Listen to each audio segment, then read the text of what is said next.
Join me as we take a look at how traffic flows through NC2 on Azure when Flow Virtual Networking is routing traffic.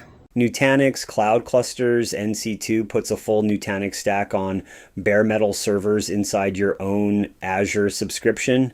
On Azure, Flow Virtual Networking isn't optional. NC2 always deploys it, so from the first boot your VMs ride, a Nutanix overlay Azure doesn't natively understand, which raises the question every diagram skips. When a VM needs to reach something outside that overlay, where does the traffic actually go?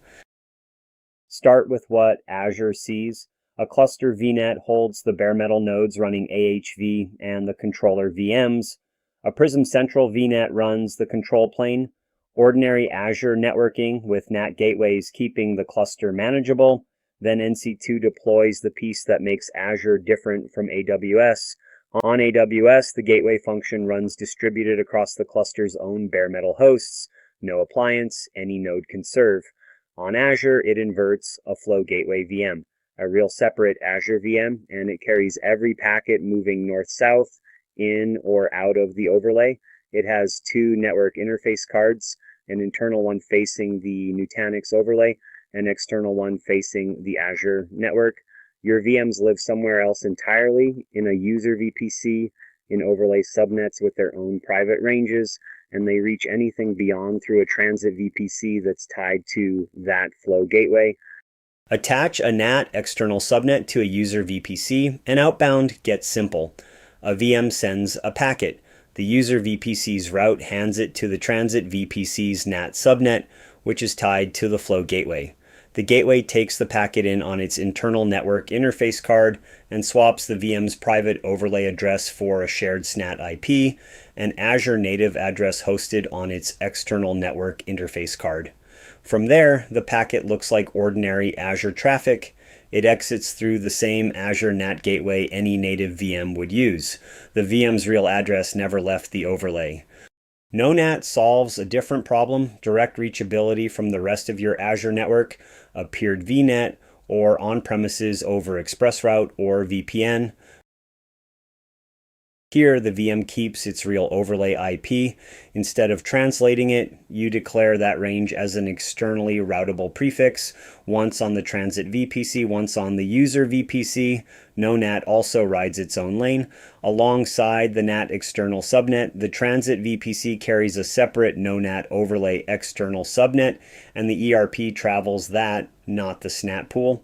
To get the prefix routed to the Flow gateway, you either set a static user-defined route in Azure by hand, next hop the Flow gateway's external IP, or deploy with Azure Route Server to advertise it for you. Either way, the VM's real address is routable across Azure, no SNAT, no floating IP, nothing translated. Now flip it around, because inbound depends entirely on which path you picked. On the NAT side, nothing outside can reach a VM's real IP. It was never advertised, so you request a floating IP from the Flow gateway's external pool and assign it to the VM. Inbound connections hit that floating IP, and the gateway translates it back to the VM's private overlay address. On the No-NAT side, there's no floating IP step.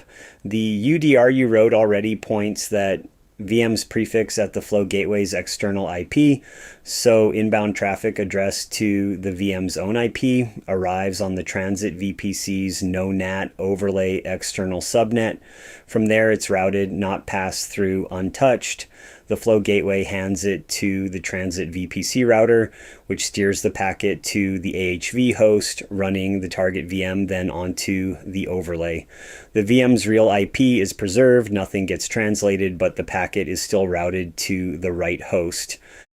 Same cluster, same overlay, same Flow gateway, two different contracts. NAT hides the VM behind a shared poolable address, and every inbound connection costs a floating IP. No-NAT puts the VM's real IP straight into Azure's routing through a route you manage, nothing translated, but it asks you to plan your address space like you mean it. Pick the one that matches how the workload needs to be reached.